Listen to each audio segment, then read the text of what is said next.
Friends, இயேசு கிறிஸ்து உயிர்த்தெழுந்தார். இயேசு கிறிஸ்து ஏன் உயிர்த்தெழணும்? உயிர்த்தெழாவிட்டால் என்ன? படிக்கட்டுமா ஒரு வசனம்? நான் உங்களுக்கு,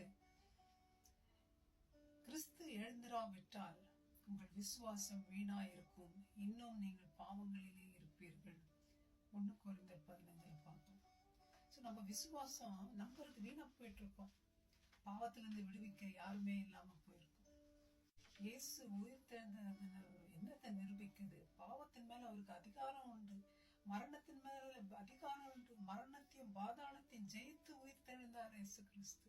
மரணமே உன் கூர் எங்கே, பாதாளமே உன் ஜெயம் எங்கே என்று 3வது நாள்ல சொன்னபடி உயிர்த்தெழுந்தார் இயேசு கிறிஸ்து. நம் மேல எதிரடையாகவும் கட்டளையாகவும் நமக்கு விரோதமாகவும் இருந்த கையெழுத்தை குலைத்து நம்ம அதை நடுவில் இராதபடிக்கு எடுத்து சிலுவையின் மேல் ஆணி அடித்து துரைத்தனங்களையும் அதிகாரங்களையும் உரிந்து கொண்டு வெளியரங்கமான கோலமாக்கி அவைகளின் மேல் சிலுவையிலே வெற்றி சிறந்தார்.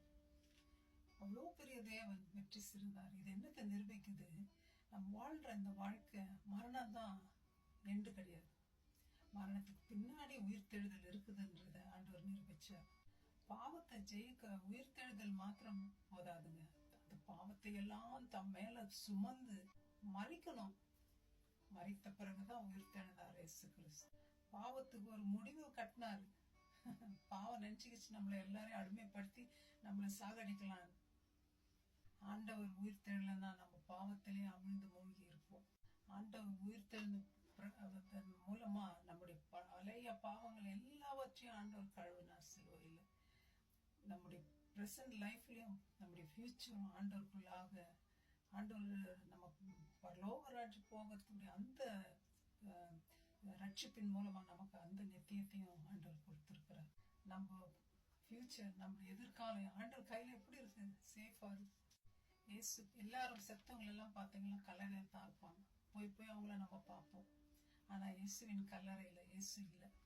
அங்க துதித்து ஆண்டவரை உயர்த்தி பாடிக்கொண்டிருக்கிறாங்க.